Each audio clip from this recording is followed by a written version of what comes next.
Hey everybody, thank you for joining us today. We're going to be doing LifeCity Unfiltered podcasts.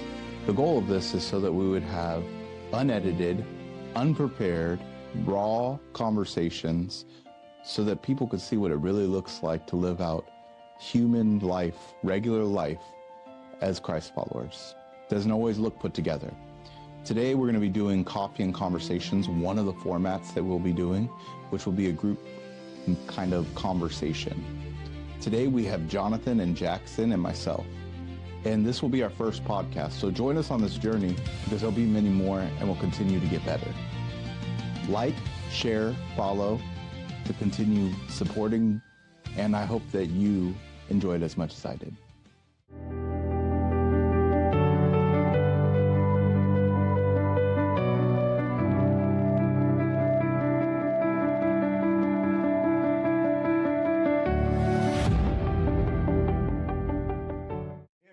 Stefan with LifeCity. We're starting a new podcast, and you'll see over this next season, we're going to continue making new content, and we're hoping to start building more of a family both here and in internet world. The hopes of this podcast, which will be under the LifeCity Unfiltered aspect, is going to be called Coffee and Questions. And the hope is that we would be able to answer your questions, to also process freely and openly in front of you, and hopefully just create a dialogue that has all of us thinking and seeing how it is to interact with the living God and with other people, as we don't know everything. So I'm sitting here with Jonathan. Hi. And Jackson. Hello. In the back, you don't see it, but we have our lovely brother, David Pavlenko. And then in the nowheres of technology, who will be on here sometimes, is Dave. So we have many more people who are involved, and we're wanting to create this to be a full dialogue where us from different backgrounds are able to interact, maybe have conflict sometimes encourage each other, sometimes just walk through the real process of talking about real life, following a real God. So as we talk about that, I'd love to just start us out with the question of why would this podcast be important to you? First of all, I think creating a space where we can have honest conversations, where we can ask questions. To me, I know that even just being together, I learned so much from you guys. I learned so much even by externalizing the things that I've gone through, by hearing your ideas and hearing your feedback to whatever topic we're talking about. So my hope is, even as Stefan has communicated, that this could be a process for me too. It'd be a process for me, it'd be a process for us, but it'd also be a process for all of you as well. And even just to piggyback, it is a space where it's like we don't have it together. We ask all sorts of questions and dialogue all the time. So in some ways, because we're familiar with each other, it just allows us to invite people into the freedom that we have to not know, to ask questions, to learn, to be corrected, to be informed, to be taught, to also just be kind of held as we sometimes are just enduring through processes of where there may be no answer, for example. So to say that all in a different way, I just look forward to the process. I look forward to just the honesty. I look forward to the space. I look forward to being with you guys. I look forward to being with you guys. I look forward to learning. And I look forward to having coffee too, because if this is a part of, and we'll talk more about the coffee as we go along, okay? Mm-hmm. So in other words, it's like actually the power of bringing other people into our culture of just really being family and being able to explore and walk as family because of how close we are. Yeah. What about you, Jackson? Well, I think what Jonathan said was great. I also think, even as you're talking about with family, I think I come from a family that didn't interact in this way. That didn't come from this way. Not just my biological family, but spiritual families that I've had in the past. None of us really ever interacted in a way where questions were as openly discussed, at minimum. So I think for one, it's just an opportunity to show people what I think was truly intended if you're reading scripture that family is supposed to be like. And you get to see, you know, at least us three in this moment be raw and just unfiltered as the channel proposes to this idea of what these questions are to us. I also think like I always take these as opportunities to grow closer to God. This is just always as we're interacting with people that are going to be watching this, and I hope to be hearing back from the audience. I think even like if we get to a place where they're asking questions to us, like people's perspectives and their questions enlighten and enrich my relationship and my view with God. So, and then just being able to have more dialogues with the people that I consider family is always also just a place that enriches my life with more God and just that bigger influence, and it gets us all closer together. So I think that's another thing that I'm really excited about. That's awesome. Yeah, I think that if I was like even saying for myself, I think one of the things is that I would say as I started following God to even leading our church and leading some of the other places I've led is that there's so much expectation of what things are supposed to be without a process where people just can be human and walk with each other, love each other, be with each other. And I found myself more distant from the example of Christ sitting at tables with people to more like a classroom where we're supposed to be expected to just learn from somebody talking at us. That I didn't know how to do family from the world. So even before that, so how am I supposed to learn doing family from a classroom where there is nobody loving you through the fact that maybe you came from crazy backgrounds? Like I came from abuse, I came from addiction, I came from brokenness, and as I've walked through it, it's like there isn't a roadmap to how you walk through that. And in fact, these Christian ideals directly confront the brokenness that you've been through. So, like, my hope in having this kind of dialogue would be to invite you guys who are watching into the living room with us, the family room where we all just come sit with each other to dialogue, to talk. And as we talk, the way we do around here, the only demand is that you're honest. It doesn't mean that you're perfect, and that you're just ready to also listen as much as speak. Because one thing is that we were all created with dignity, and Christ is in action at work to save all of us, and that there's a place for all of us to gain what he has to give. So, kind of like going from that, based off what you had said, you said that from your original family, specifically spiritual and your physical family, that you had not really much experience with this kind of dialogue. So kind of what was your relationship with questions, and how did you relate to them? How did you kind of in that place even expect yourself if you had questions, or how would you be treated during that? Yeah, so I think definitely in the environment that I grew up in, I've always been somebody who's been very curious.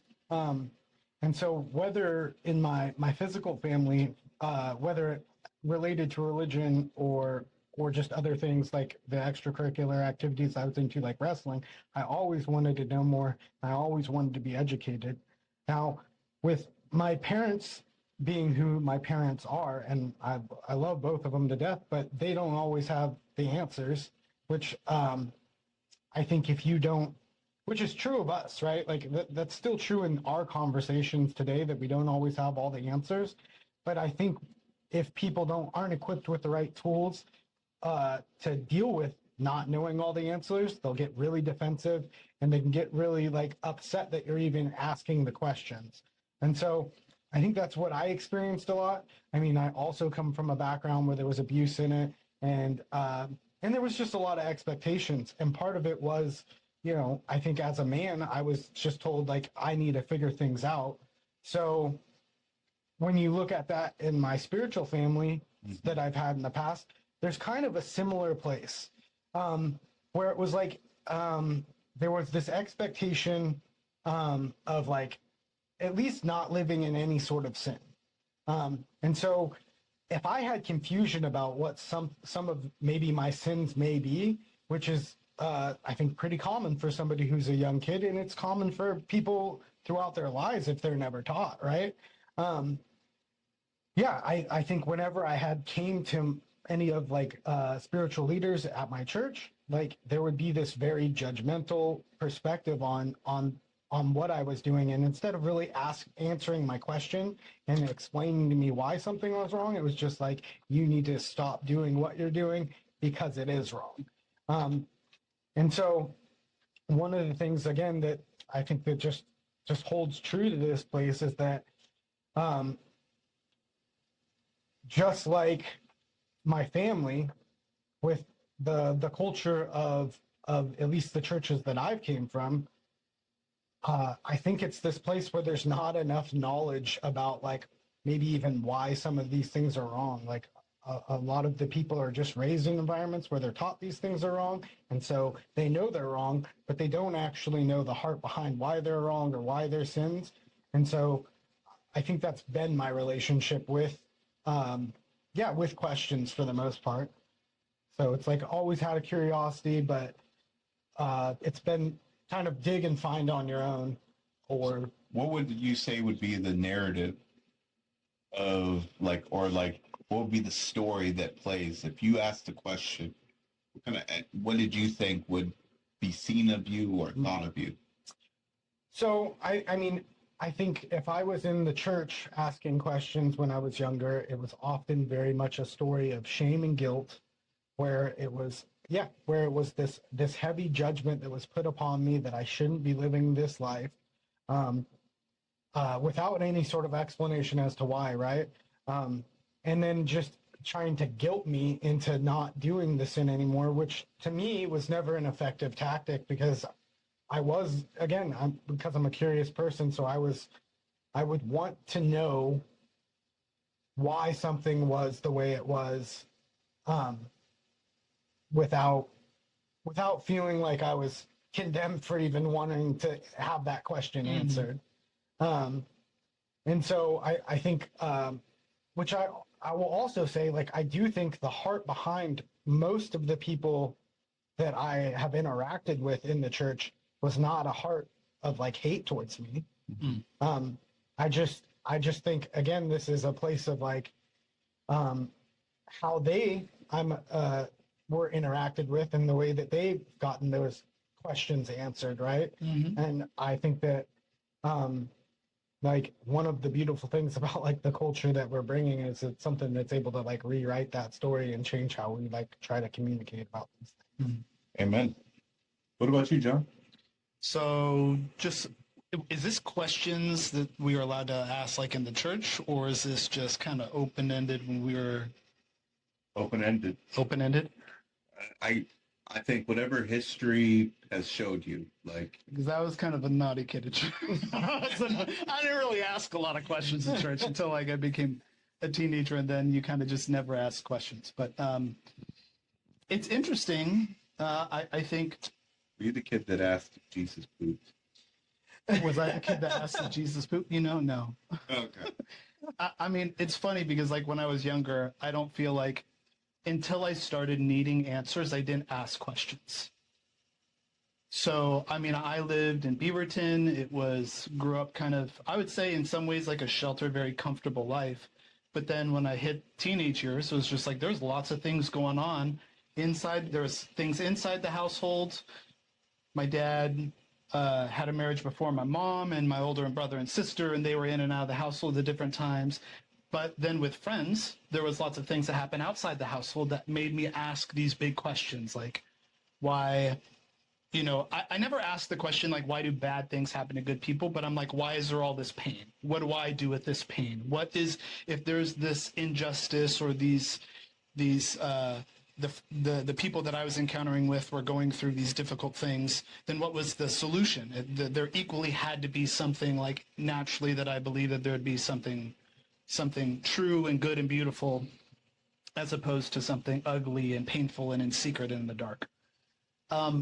I'd say being raised, there was an expectation. So there's like several expectations. Like you needed to know, and this is like on my dad's side, it was just like, I'll do everything I can to help you learn the truth. You need to like, in some ways there was an expectation for answers, but it's just like, figure it out. Like, what can I do to help? Like, what can you do to grow? What can you do to do more? There wasn't a lot of emotional processing. So there wasn't space to process how I felt. I was not asked open-ended questions in my recollection of, how did you experience this? Or what did you go through? Or how did that make you feel? Those were things when I grew up. It was more like, well, what are you going to do about this? What can I help you? What can I do to help you do that?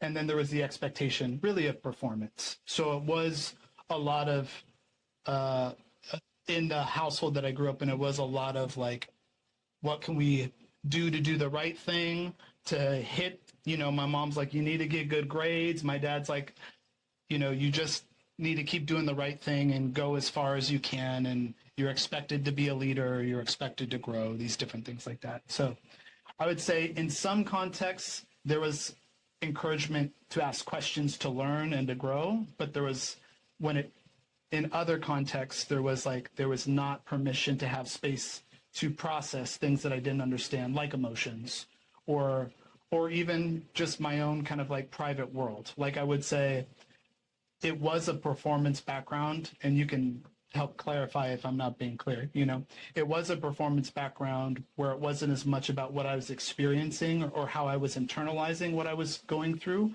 but really what I was expected to do and how far I could go and how much I could accomplish. That's where questions were permissible and questions were really asked and answers were given. But it wasn't like, you had a bad day at school, tell me about it. Actually those sorts of questions were, or those sorts of spaces were very much minimized and marginalized, and like, well, get over it. Tomorrow's another day. What do you need to do for tomorrow, sort of thing. So are you saying like that, even so you said that asking questions were good for growing in like a knowledge base, like being the student, being curious, gaining information. And then you were talking about how in what you gained from that, it kind of established a place where you were either right, you were good, you were true, so that you can get as far as you can go, right? So let me ask you a question. In that, does that mean that like that then it was a measurement of like competency, what you could do, even as you were asking questions? Was it for the position to get things done, or was it actually like to be even where you could learn to be seen? Well, I mean, I think that's kind of like yes to the first and no to the second, right? So, in some ways it makes me think of like school, right? Home was a lot like school. It's okay. Hey, I got a question. This is the assignment. This is the thing that we need to do. These are the expectations. And within that, I'm going to get what I need to get, right? It's like, well, let me provide this for you. Let me, and my parents are very supportive. Let me provide this or give you this opportunity. But it wasn't like, oh, we watched a movie. What did you think about that? Mm-hmm. Like, oh, like I saw you like sad or crying or whatever. How are you doing? Are you okay? There wasn't a lot of that on that side. Mm-hmm. I'm not saying my parents didn't care about that, but there weren't questions that were open-ended about my internal world or my internal experience.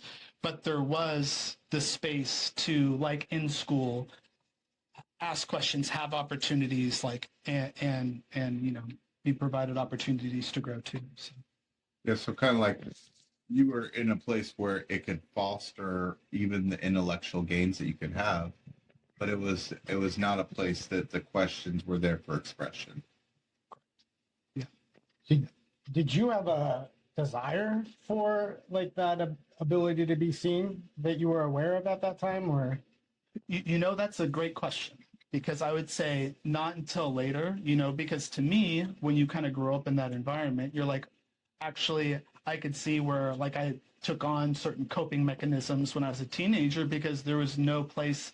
It was really, I could look back and being like, well, I didn't feel seen in all these areas. And like this thing that I coped with allowed me to feel more seen or more accepted because there wasn't really space for me to just externalize my internal world.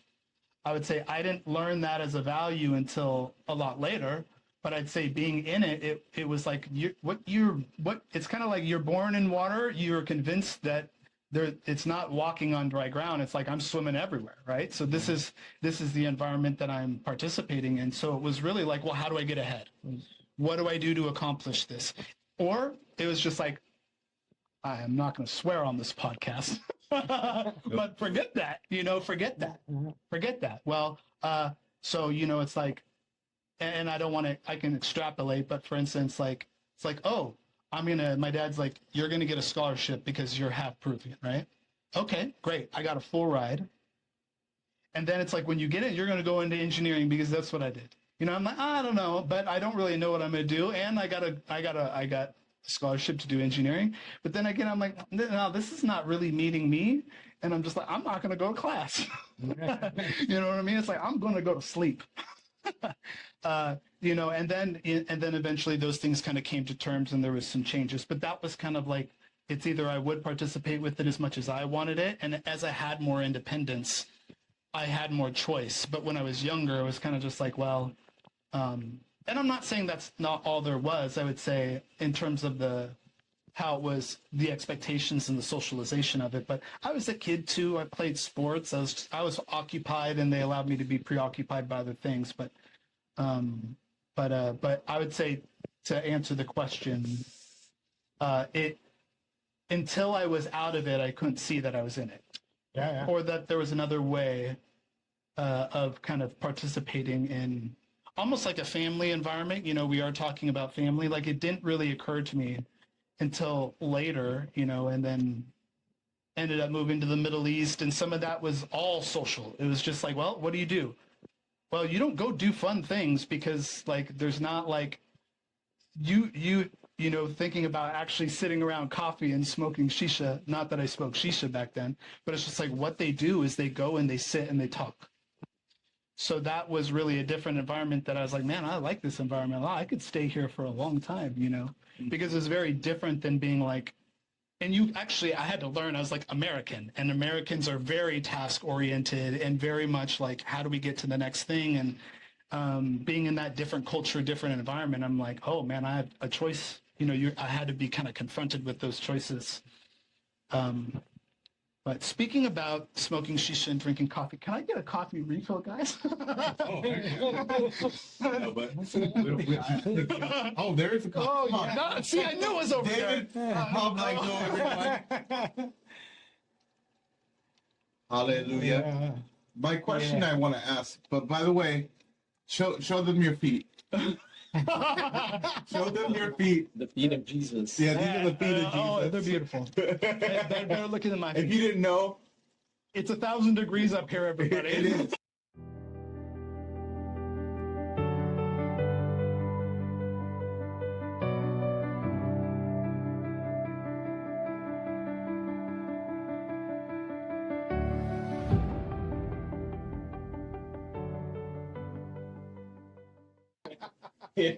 As we continue to grow this, first of all, we're hoping it's not 1,000,000 degrees up here, but you'll see things change, like the equipment we're using, the quality, because we're learning, we're growing, and even the ways that we communicate and talk. So we hope that as we go on this learning journey and some of this, that you come join us as well. But kind of back to the thing, one of the things that makes me think, Jonathan, is even as... You call me Jonathan, man. I don't, this is my brother. Jonathan. Joe Nathan. But it's kind of like in that, like, how does that form of questions, how does that relate to when you make mistakes? Like the task oriented? Yeah. Well, I think the expectation with the task implicitly is just like, you can't make a mistake until there's no mistakes, there's only completion of the task. So really, you don't, like, even your mistakes don't have value that are enough for you to grow from, but there is implicit shame. Yeah. To being like, well, you know, I mean, I like what you said too. It's kind of like, well, you're a man, you're expected to work it out, grow it out. You know, in some ways, I wouldn't say suck it up, but there is implicitly like a how you feel about it or where you're at with it doesn't matter. Just keep moving forward. Yeah. And you know, I'd say there's some like there's healthy parts of where there is positivity of not getting stuck, but as an environment in and of itself, it's not. You know, there wasn't really room for. I would say. Like I would say there was, you know, yeah. I would say I felt there's different ways that you feel versus different experiences that I've had, right? But I would say overall within myself, and even now I still have to wrestle with like, oh man, like it's okay that I don't get it completed. It's okay that I'm not enough. It's okay that I don't have the answer. It's okay that I don't know. It's okay that it's, you know, the task isn't as important now. But I will say back then, it's kind of like that is what was important. Yeah. And I think the reality is, even though we're talking about this from the lens, kind of what it was, and it can sound kind of negative, the truth is all of us relate to the fact that we've all been told to just get together or focus or to figure it out, right? It's like, it's pretty American culture to say, learn yourself, figure it out, or make mistakes yourself, right? But it's like, in reality, you've been educated, you've had a master's degree, you've been all over the world. He's secret famous, you know? And so the thing is that like, you have a lot of success from the way that the world would look at you in those places. Yeah. But it's kind of like the benefit is in the freedom to be known now. You know what I mean? And same with you, is like, you've had a lot of hard-headedness. I love you though. But it's like, even in that, there's different successes in wrestling and different things that you've had. And so it's like, even though these questions and our disposition shows just, hopefully it's showing you just the humanly of the positive, the negative, what it is going through, because all of us have to go through this and really see what the value is to us and what it is that we expect and what we dream of and what we hope for. But kind of going back into it, we're going to go to your upbringing too, right? I'm going to go to second. But the question I have is kind of the same one I asked him, was like, before this culture, like of kind of what we're trying to build here, even what we're doing through this podcast, what was it like to actually, if you had to ask questions, if you had to not know, if you had to be seen, what kind of expectation or story was being told internally? Sorry, say that again. Like back then, what was? Yeah, before this culture, like that we're learning how to do. All of us are in the process of putting the old away, you know, and even what this podcast is supposed to represent. Yeah. Having to ask a question, having to confess, having to actually walk through that process of being seen and known and ask questions, even to learn. What's the story that's told for you internally? Like, what's the narrative that goes on? It's like, if you have to ask a question or you have to express that. Well, I think and maybe I'm misunderstanding kind of like what you're, but at least the way that I hear the question being asked, at least for me, it's just like because growing up and not really really having the acceptable space to at least with what I'm wrestling with. So as I internalize what you're saying, it's just like, or as I try to understand what you're saying, it's like the narrative on the inside was just like, actually, you don't get to ask this outwardly. You get to ask what you need to figure it out inwardly, but you don't get to share or to process it or to expect help outwardly. Yeah. So therefore, the narrative is just like, well, I mean, it's kind of bleak because it's like, really, there's no place for you until you get it. Yeah, I get that. I mean, these guys know my story a little bit better, but I'm about to share with you. Growing up in California, I grew up in my family was from addiction, or all the things you think of from the hood, the different things, brokenness, abuse. And so, like, in that place, I was just like, tough, survive. And I was like, ultimately, it's like, you're going to be like, make it or break it yourself. And the world chews you up or spits you out. You know what I mean? And once again, I also will not cuss on this podcast. But the thing is that there's two kinds of people, those who will be taken from and those who take. And so, like, in reality, you have pretty simple decisions. So when you talk about questions, I'm sure that there is questions you can ask, but there would also be days and days of being made fun of or roasted because you didn't know. And they might tell you, but it is what it is. And even school for me was super hard because I have dyslexia and some other stuff. So, like, going to school, it's like by asking the question, I revealed and opened up the whole world of where I'm about to get launched on. You know what I mean? It's about to come at me, and people are going to now see the target on me because I've stepped out and am seen, right? And so it's like there was even a implicit judgment I had on myself because it's like I'm stupid, so I'm going to have to work hard to survive. So it's like, because I'm stupid, I'm going to have to make a lot of hard-headed mistakes so that I can make it and figure it out myself.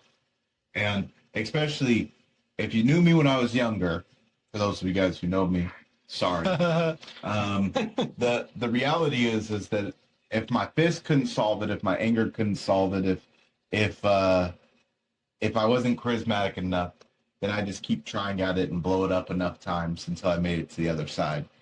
And when people try to give me feedback, the truth is that I might take it on surface level for a while. And there's even some people I learned a lot from, but it was such a place that was behind all these walls of this expectation of who I was supposed to be. This tough guy, this guy who's going to have it, the guy who can overcome the mountain, the guy who nobody can break, right? Yeah. That was this guy I created in my brain. And the truth is it made me survive terrible, horrible things.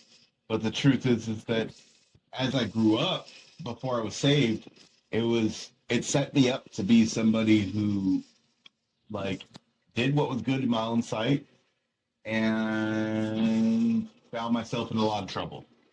And then I got saved, and the first church I was a part of, the pastor was dope. He was a great guy. Gave me lots of opportunities. Worship pastors were cool. I ended up in a place where I had some gifts. I had some stuff. But even in that culture, it's funny is early in my faith, you can ask questions. It was funny is like they actually expect you to learn. But my maybe it was because I felt stupid. Maybe it's because I felt like I needed to survive. Maybe it was the expectation of the culture. I don't know. But what I found myself in was this place where even the questions you had to ask proved how young you were in the faith, and how much authority you should deserve or you shouldn't deserve, how much value you have in that group. And based off how long it took you or how many times you had to ask the question, it would say whether you are valuable, leadership qualities, right, influence, all these things, respectable, or are you just a problem? And then mix that in with, like, I think that what was crazy about it was, as I said, it might not be that culture. It could be the mix of where it came from. But I do think something that happened within that culture was because what you are learning and even what was saying didn't necessarily, because of my story, was very different than the majority of the people who were in that church. They were loving people. They were kind people. But a lot of them hadn't been through the same struggles as I had. So they could give me the lessons from the scripture, but it wasn't necessarily the answers to what a man who's trying to figure out what he is, who he is, what to do. It's like, what do you do when you start having flashbacks because you're afraid or you're angry or you feel like, you know what, anybody's out there to try and get you. Somebody's trying to manipulate you or scare you or they're trying to punk you. And it's like the world around me was just replaying the story over and over again. And I hear this Christian story over it. And it's like, I don't know how to deal with these two different things.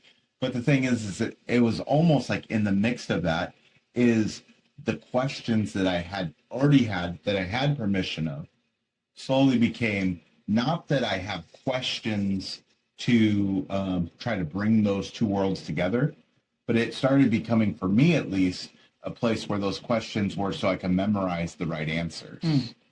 Because what was happened even past that church, the next church, and some of the cultures around that, it just felt like I would look at the older people and I'd be with the older people and there's a legacy of what's right. And I believe what the culture and identity that they were, they wanted to honor God. They wanted to honor what's truth. They loved God with all their heart.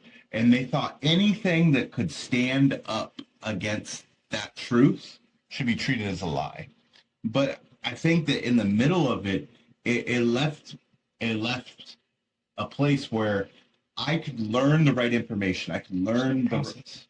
Say it again. There's no process. There's no process. And in that place, because there's no process, I would learn all the right answers, but I would find myself judging myself for the gap that I could not traverse. Right. Because I knew what I was supposed to do. I knew what I was supposed to think. I knew the ways that the scripture was saying, but I couldn't find the way to walk across that to make what was happening in my inner world, what was happening in my heart, what was happening in my mind, the way I thought, the way I didn't trust people, the way the truth I didn't trust God, the way that I was afraid, the ways that I desired things that didn't match what the scriptures said, the ways I didn't know how to do what the scriptures said. It's like this place where I don't necessarily know how to interact with that. And that gap, as it widened because my information extended, my shame, my fear, this idea that maybe they're going to find out how much of an imposter I am. Maybe they're going to finally see that I'm as little worth as I think I am, and they're going to throw me away. And so what I found was this place that continued to grow, and all it really did was it recreated the same story I'd always been. It created the me who just now operated in a new form of survival, who looked capable, who could say the right things. And I wasn't necessarily faking, because the truth is, if you met me then, you would know I didn't really care about people's opinions, and I was going to live the way I wanted to live. But there was also this place that I could play the Christian game. And it was very difficult, because it was like, then what it left me with is nobody knew me. Right. Everybody Knew of me. They probably heard me before they saw me. Yeah. And the truth is they would interact with things I was good at. They definitely heard you before. Yeah. Stefan was very loud. He's loud now. Yeah. Oh, no. You don't even know. You don't even know. And I think that for me, what that turned to, though, was like a place where the real me who's just trying to figure out who I am in Jesus, the real me who's just trying to figure out how do I stay with Jesus, the real me who's really struggling, had to figure it out alone by myself, and really under the discipline and discipleship of all my judgments. Can I ask you a question? Yeah. So, and this is like maybe like when you were a kid, and I think about what something that Jackson said, and I think about something that you asked me. But like when you were a kid, did you want kind of like the fish out of water, right? It's like, well, when you're in it, this is what you can expect. This is what you know. But at what point, or when you were a kid, did you want to have almost like a mother figure or someone where you could go and being like, hey, like, I don't know, this is where I'm at. And did you want acceptance in that place of not knowing? Were there times when you were a kid that you can remember that you explicitly wanted that? Or was it kind of like, because you were in it, it was just like, you didn't even, that wasn't an option on the table. Well, I mean, you know my story. The reality is I didn't know that there was an option on the table, or that I was a human being who was worth loving. And so it's like, in reality, is as much as I had a lot of feelings, I think that there was a part of me that desired so bad to belong, but didn't know how to put it together, and didn't, like, I think looking back on it, there's so many things that was crying out for somebody just to love me and accept me. And it used my anger, my fear, to be the shield so I didn't actually have to be hurt by those things. And so it's like when you talk about questions for me, it's kind of like I was given the very base minimums or pushed into situations and didn't really have none of the things or the skills or the things to help me to the next step. And then I just have to bump and bruise my way through it. You know what I mean?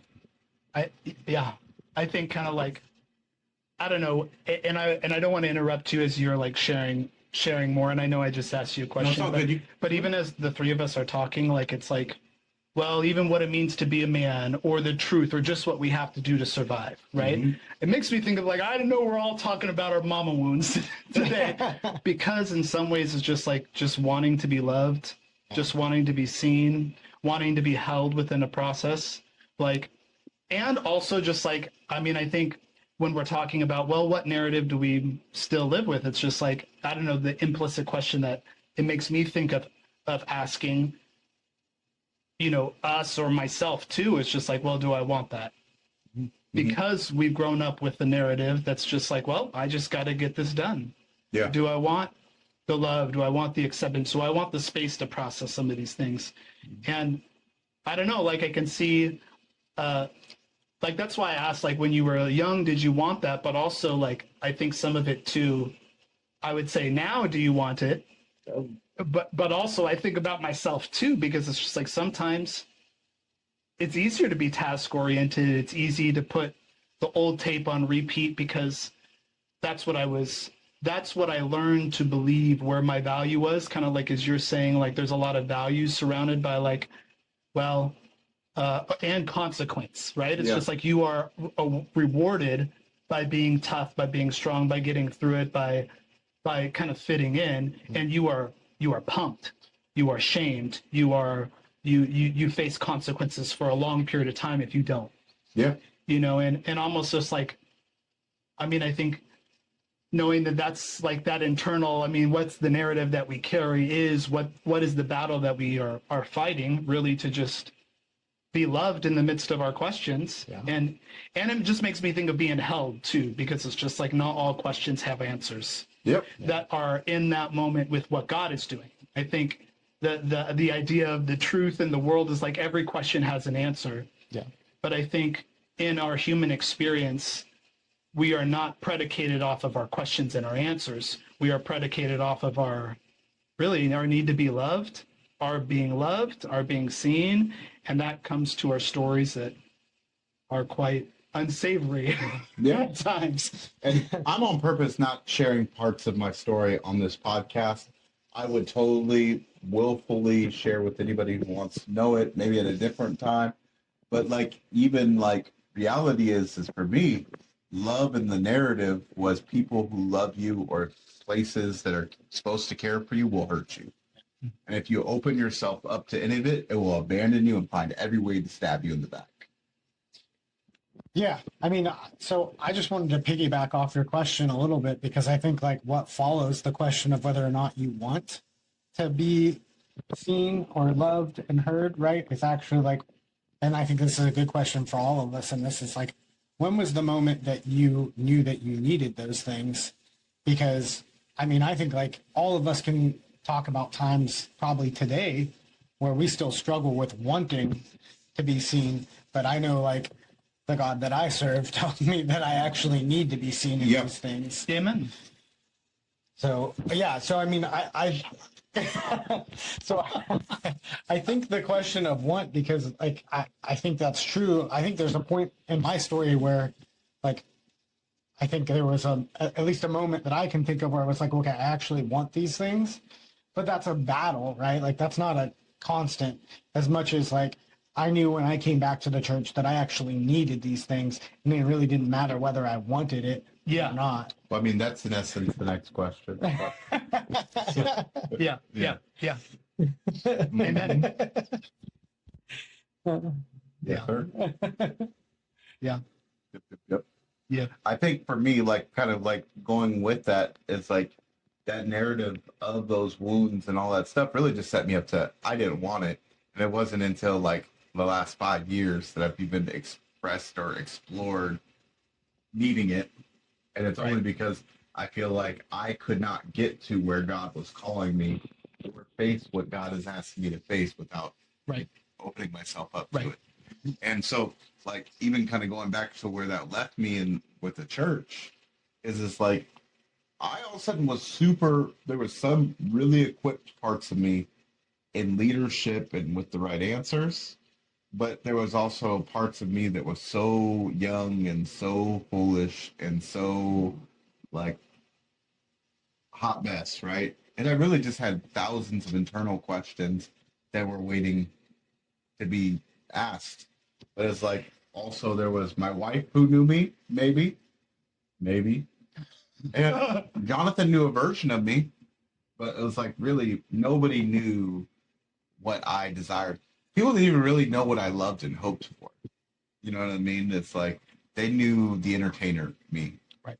And so it's like then it was like in the middle of kind of walking through some of that, we started a earlier ministry. I was really just confronted for myself where it's like, what do I want?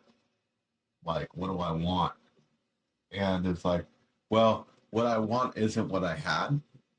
And it's like for me to get something different than just what I could bring to myself, I had to have something else. Yeah. And then so I got to like that verse that the multitude of counsel, right? And it's like, I'm like, I read this verse over and over again, and I'm like, well, the multitude of counsel, it sounds like a bunch of crows in my head who are just sitting there echoing the same judgments. Mm-hmm. And so it's like, what is the benefit of really even having a multitude of counsel? Mm-hmm.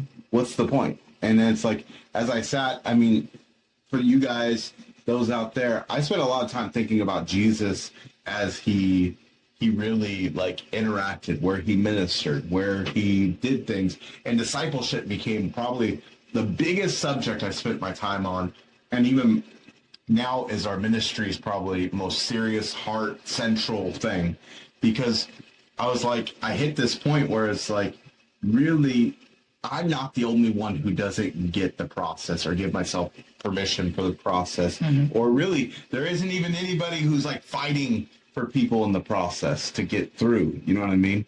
And I was like, well, one of the central things is, well, then questions have to have permission. Mm-hmm. And looking at the way that Jesus interacted with people, I'm like, all of a sudden you start looking at the Gospels through the lens that 80% of what Jesus did was around the table. Mm-hmm. Through conversations, and most of those people asked him questions that led him to saying, I see you, and met them in a need they didn't even know. Mm-hmm. So then I was like, oh, well, then the very questions that I actually have aren't about the answers I'm seeking, but are about the need that needs to be touched. And so as I've really wrestled that out and tried to hope and develop for it, it's like I realized how much I worship knowledge. Right. But as I worship knowledge, that knowledge just sits there and pokes me in the chest as judgment. But as I follow what God actually has, it turns actually to relationship and the presence that he's actually calling for us. Presence with each other, presence with him, and that relationship fosters things. And as it fosters, it actually develops a place where actually there is no bad questions. There's only the questions that we leave on the table. Would you say, this is just a curious question, like let's say somebody's watching that's like in an existential crisis with a big question. I mean, I like what you said, really, the questions, and the desire, like say the want for asking questions and getting answers is really a reflection of need that God is trying to reach out and touch. Would you say that that is like anyone who is in a state of like asking or wrestling with a serious question is almost like the message behind the communication, like let's say the question and the answer is the communication, and the message behind that is I need, and God's touching that need? So based off my book Coming to the Table, out now, I'm just playing with you guys. Plug. The thing is Gotta plug it. So the thing is Coming to the Table, there's this... The thing is that there's this idea that God created the ache. He's created a need. He's created us to have desperation that's filled by him. What's crazy is I actually think knowledge and capabilities end up becoming the crutch that if I can understand it, if I can get a solution and feel like I can get an answer, somehow it's going to make my life. It's going to meet your need. Yep, it'll meet my need, or at least maybe even make me accept my need that is unmet. Knowledge is a mean to almost like measure the fulfillment of need. Correct. Where it's not the truth, that's not the truth, but that is the way that we perceive and measure it. Yeah. And so instead it's like, actually, if I can commandeer this, I won't need people. Right. And if I get this, maybe I won't need God either. Right. And I think that all my religious friends out there, you might be offended by that, but you act that way. The thing is, the real Stefan. Yeah. The thing is that even though I'm joking about it, it's serious. Like, we operate that way. We are happy to receive from God. But then all of us are looking for the plan where we can keep doing it without actually needing to be dependent on him. Yeah. So in this place, are you, I mean, this is what I'm hearing you say, at least. It's like people use knowledge as a coping mechanism to like not need. I would say people use knowledge both as a coping mechanism and a protection method. And an empowerment. Yeah. Yeah. I mean, to overcome their need without their getting their need actually met. Well, it's like pride. Truthfully, it's like we blow up this place where a form of God is actually worshiping us. Mm-hmm. Well, I guess that's good. It's real. The only reason I said like coping instead of like empowerment is because like it is a false pretense that this knowledge. I mean, like I think of like Solomon, and it's like it's a false pretense that like wisdom is gonna lead to you being able to surpass the problems that life that comes at you with life, right? So anyway, I just wanted like it is. Well, I think it is a coping mechanism. Yeah. I also think it's a protection method. Yeah. I also think it's a pride fulfiller. Because like all three of them make it a place where the voice of God becomes our voice when I gain enough. Yeah. And I think it's a difficult thing because we have to be really honest. It's trained and it's almost focused by our pain and or our success or our value. So then it ends up a place where do I even really need anybody if I can know how to do it? You know what I mean? Or if I know the answer. Do I really even need to learn? Do I need to be in process if I have the solution? Where it all actually ends up eroding what I think Christ created us and God created us for, which was to be with him and walk with him through the garden. And it was a place where there is all sorts of things happening we do not understand, but that does not ever change our ability to trust. Mm-hmm. And I think that actually in this place, I think our questions, that our ache, that place of need, those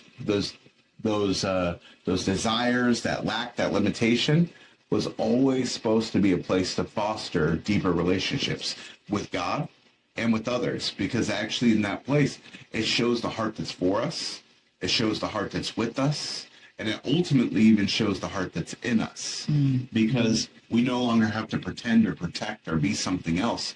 So then those questions actually are just the invitation, and the answer I thought I needed most of the time isn't even the answer that I need the most. Yeah. Amen. Another sermon. I'm just joking.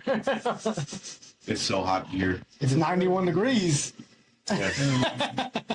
So, as we talk about that, like even because a big heart of mine has been creating more and more of that place where those dialogues happen, because it's actually in that place I share myself, you receive me, and I receive you. You receive.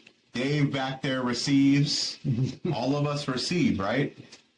And as we receive from each other, it's like actually an expression of God is experienced. Amen. And as it gives more permission for where we're really at in the process than where we pretend to be, so we could actually gain from what's being given, not just pretend our way to what we don't have.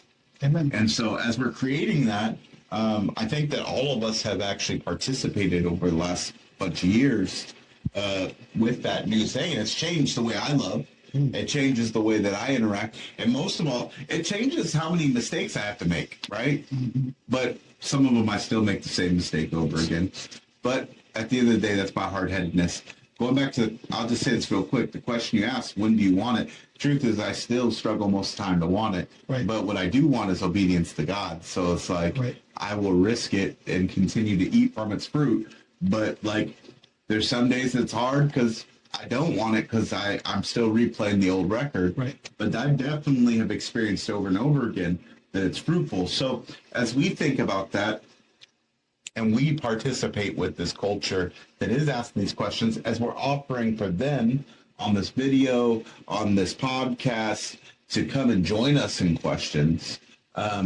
What is it that we stand to gain and stand to lose as we participate with this new culture of questions and this new culture where we're just allowed to be honestly where we're at, just seeking and hoping for God, and with expectation that we're going to receive something from him and receive something from each other as we just are open.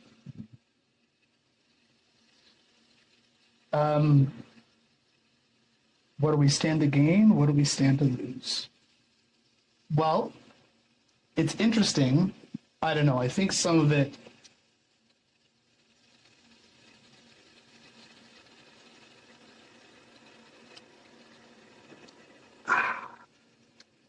it is interesting because I think,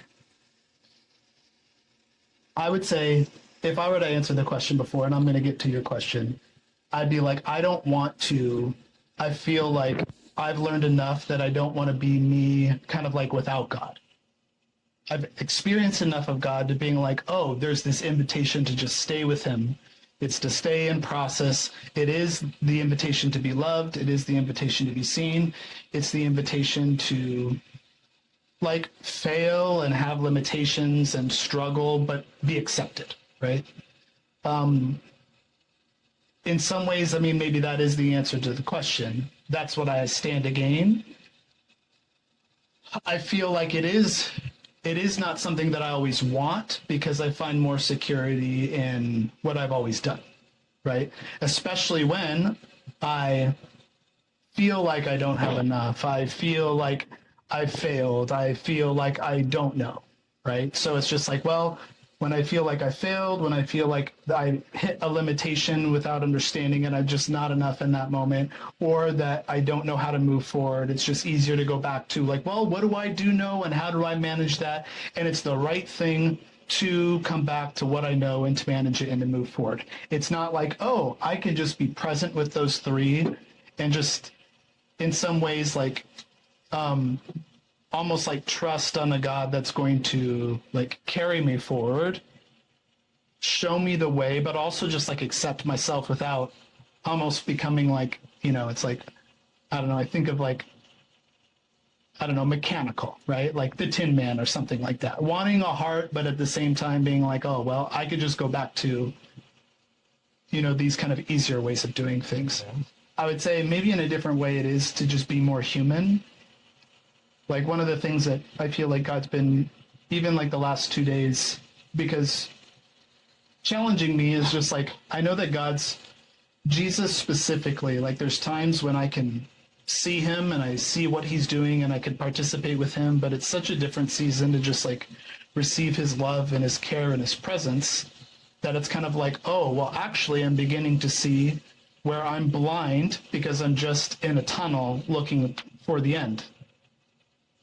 Where it's just like, oh, I have to just surrender. I have to focus on, like, you know, deleting the open tabs, you know what I mean? Or whatever, closing the open tabs and just coming back to the truth that, and this is in context of what I know I've shared with you guys a long time ago, like one of the persons that I relate to is Lazarus, because one of the questions God asked me was just like, well, was Lazarus following Jesus around and doing all these works and being sent out?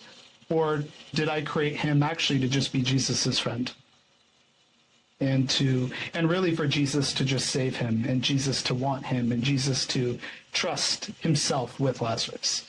And I'm just like, oh, and then God's just like, well, that's you, right? It's like, well, this is actually the challenge to your heart, is that maybe I've created you to just allow Jesus to be everything to you without you having to be something to him. And so I feel like there's parts where it's just like, at least with where I'm able to see. Sometimes I'm not able to see Jesus, but I feel like some of the encouragement, challenge, and invitation is just like, well, will you come back to just who I am to you as a friend, without these expectations of maybe needing to do, or even in your limitations or perceived failures or unknown, right? Like trusting in what's old. So maybe to say it, I would say for me, the promise is, in some ways it is even just gain something more human, right? Lose something more manageable, more mechanical, really, and just find more acceptance and see more of Jesus. And I do think it goes to, like, even this whole conversation, I think we could juxtapose it, at least in my mind, it's juxtaposed between, like, at least what we've perceived as what it means to be a man and the role of a father and what our fathers have taught us versus like a mother, and the nurturing and the love and the I got corrected. And the care, you know what I mean? Just as like there's an actual place for us to go in process, right? That is like accepting and like caring and nurturing. So I feel like I answered the question in different ways, but that's what I would probably say. What about you? Yeah, I mean, I think about this question in like two different ways. Like I think like I have a perception, and this is like, yeah, I have a perception of how I see this as like a very high stakes kind of thing. Like I have the opportunity to gain everything, but I also have the opportunity to lose everything. But I think as I've like walked more with it and like embraced like this place, I do think like, yeah, what I lose, which I think is to me is like the bigger question in a lot of ways. It's like, what do I have to lose to receive? Is that like I actually don't, I don't lose anything that was actually for one. Like there's nothing that was supposed to be a part of my form that I'm actually losing. Like, does that mean that things don't shed from me?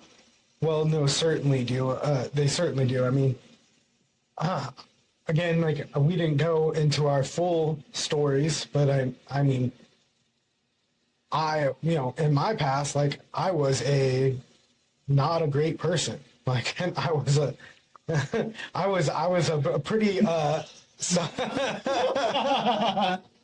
I was pretty self-absorbed and Now you just food himself. right now it's just gas actually. I knew something for it. I think those are burps.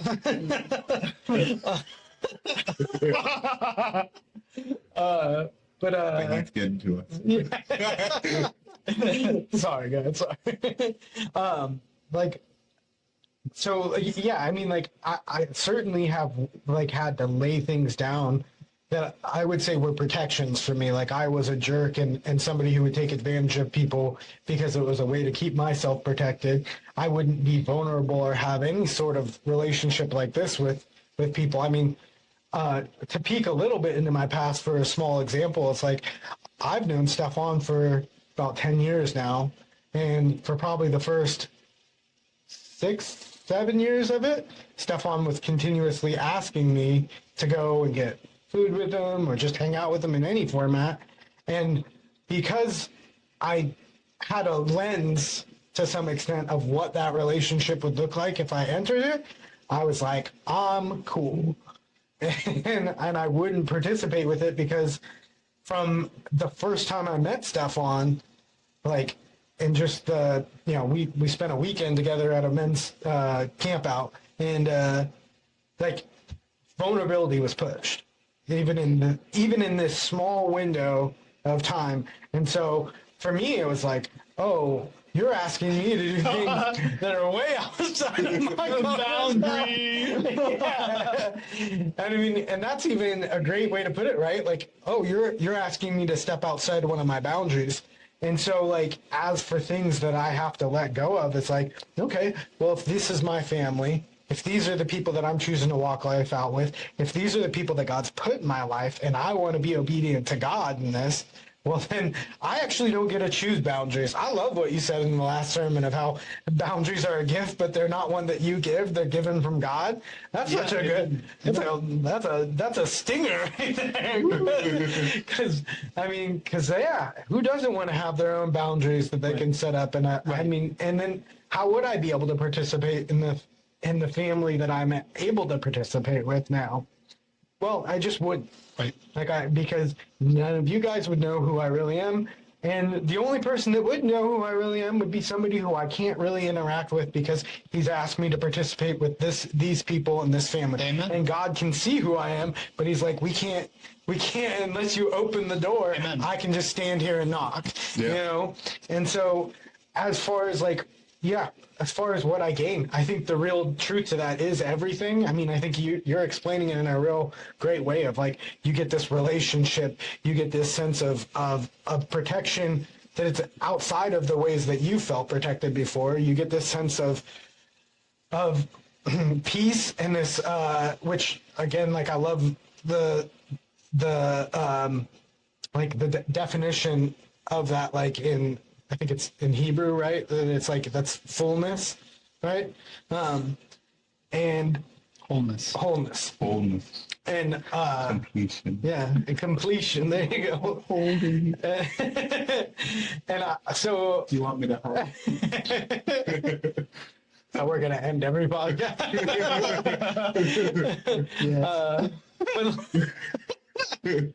But I think, right? I'm here to help. That's a little inside ball that you guys don't know about.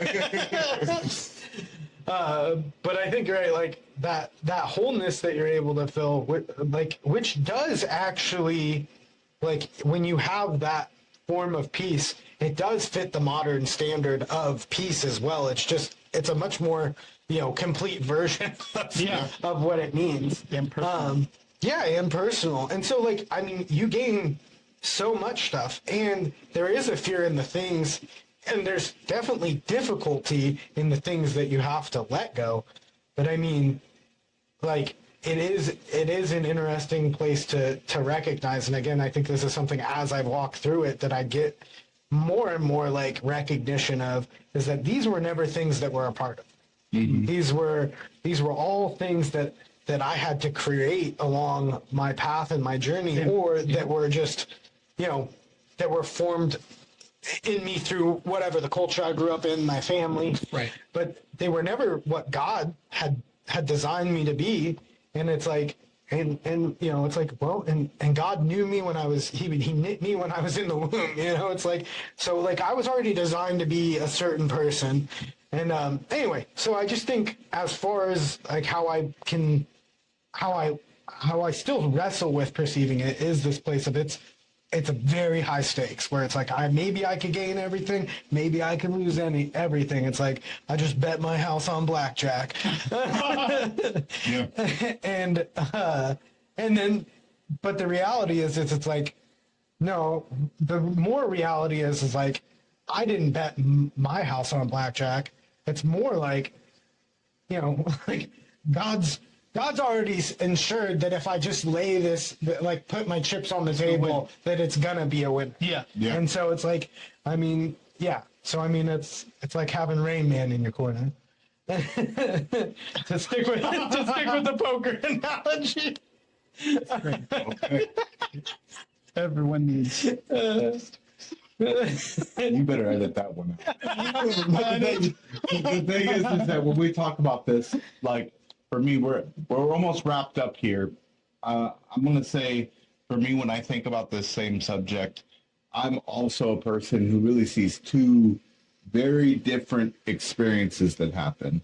there is a super high risk that it's like, oh, this could turn out real good, but then there's also dumb people, and there's mean people, and there's evil people, that this could all turn bad. It could expose me.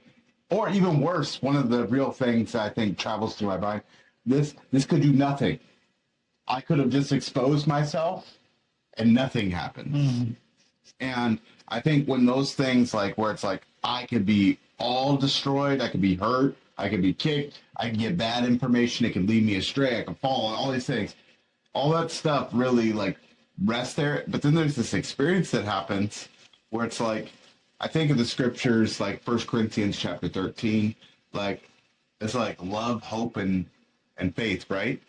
And when we talk about that, it's like faith being present tense trust, hope being future tense trust, and then like love, this place that belongs and holds and values and accepts you, right? And so when you really talk about that, it's like this premise that ultimately that can't exist if I'm my only answer. Mm-hmm. Because the only person I'm really investing trust in is me. The only future trust that I have is what I'm capable of. And also the only place I can have value and belonging is what I'm capable of. So that when I'm faced with this idea of what I lack, what I don't have, what I don't know, what I'm not there yet, who I'm not yet, what I still deem, all these things, that as much as I could try and outrun exist, that I can only have those things at the place that I'm actually just fully me. Yeah. So what I have to gain is a place that ultimately I'm really accepted, where I can actually have peace, because I'm allowed to be who I am and trust that God has me, I don't have him. It's almost just like where you can just be found. Yep. And I can actually be saved, but I also can gain my brothers, I can gain my sisters, I can gain people, but I also, most of all, I gain the gift of actually what God actually has to give. But even more so, the question of what do I stand to lose, in some ways is the scariest one, that when we really ask, it is the reason why most of us say no. Is like, what I stand to lose is the version of me that is strong enough, the version of me that does have the answers, the me that like is all put together, the me that stands with value, the me that stands in the group that belongs, the me that isn't the kid whose parents left or chose somebody over. Mm-hmm. It's the me who now is like, I have a place, I have belonging, I have value, I have capability, but it still holds on to the shimmery armor that I'm impervious to the world. So by actually asking the questions, by actually exposing myself where I really am, with what I don't know, what I don't have, my limitations, and opening myself up to answers from God and answers from others, it really actually gives me permission to put all the weights down, but it also costs me all the things that I say about myself or pretend about myself that I'm not. It's real. So as we've talked, I'm glad that you joined us in this conversation. If there's anything that hits you, if there's anything, write it down, put it in the comments, talk about it with someone. If there's things that you or people who run through your mind, share this video. Please like us, follow us, so that we can ultimately keep growing this and really answer questions and show the world that we're not just a people who are cookie cutter robots, but we're people who are growing to experience the living God. Amen. As you come through this, message us questions. We would love to hear it. We're going to have polls. We're going to have different things so that we can ultimately collect more. But most of all, as you come and you are facing God, I pray that you would be a people as well who find yourself at his feet rather than in his fields. Because the truth is that God has good for you. Amen. He has a place where he will restore you, that he'll believe for you, and that he'll set you up with him so that you ultimately can see his face and others can see it through you. Amen. I bless you. Can I say something before we go? See. Okay. Yeah. Yeah. I can say something? Yes. Yes. Approved? Approved. Okay. I want to encourage you, as you're very, very close It's very warm in here. Oh, gosh. Even as you hear us, and as we have these times, you're going to learn more about our stories. But I just want to take the time to acknowledge that you have a story too. The things that you've been through, the things that you've grown up in, the process that you're in right now to ask questions, and even what questions and answers mean personally to you. We do want to invite your questions. This is going to be fun. We love talking. We love being honest and being real, and we don't have it together. We are in process just like everyone else. But also, I just want to highlight, if you need a place, I do want to invite you, LifeCity Church to come, but also just to find a place where you can be seen and be loved, because just having questions, just pursuing answers, it's only part of the process. If anything that we get from the day today is that we also need to be seen. You need a space to be able to talk out loud, to process out loud, to share out loud without even having or needing a conclusion. I want to highlight, even though that this is going to be a podcast and we are going to have questions and we encourage participation, we also want a space for you where you can belong and be loved and be known. I can't tell you where that space is. I know that God has that for you because I know that he has it for us. And so I just tell you that we do love you. We are going to be praying for you, and even this time here, but I just want to encourage you too, because knowing that we're going to be answering questions and taking questions and having answers and having a space to talk, we want the same space for you, and we want you, and we just are praying that God would lead you to a space where you can have a similar type of experience to share and to be seen and to grow and to be known and to belong. So we love you. I don't know if you guys have other things to say. Jackson? I just, I'm excited to hear guys' questions, like as they come in and as we grow, because I think it is this place where, again, like to harken back to our first question that we had of the day, it was like, I'm really excited to like learn with you guys.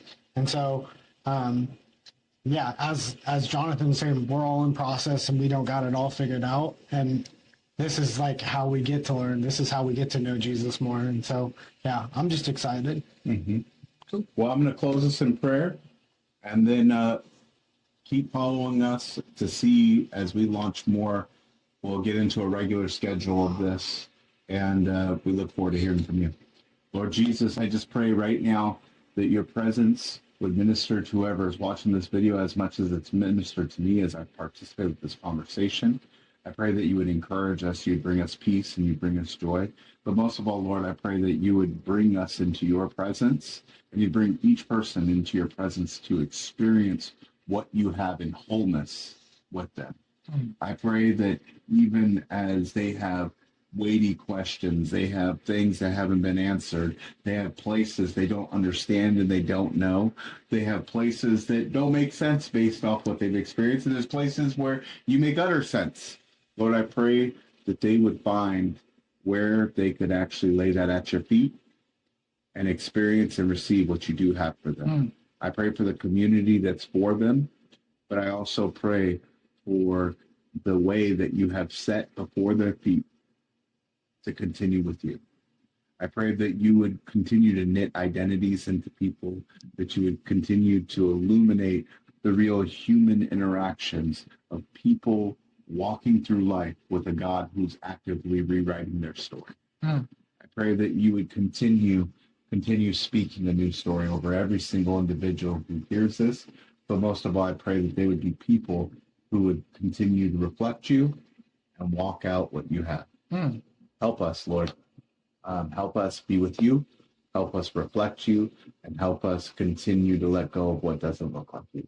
I pray this in your mighty name. Amen. Amen. Until the next cup of coffee. Bye. Thank you for listening and joining us today.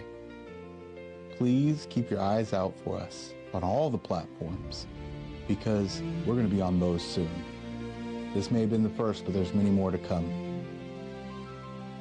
If you liked what you heard, or you want to join us in supporting our mission, please like, share, and follow so that we can continue pushing the mission forward. Until next time.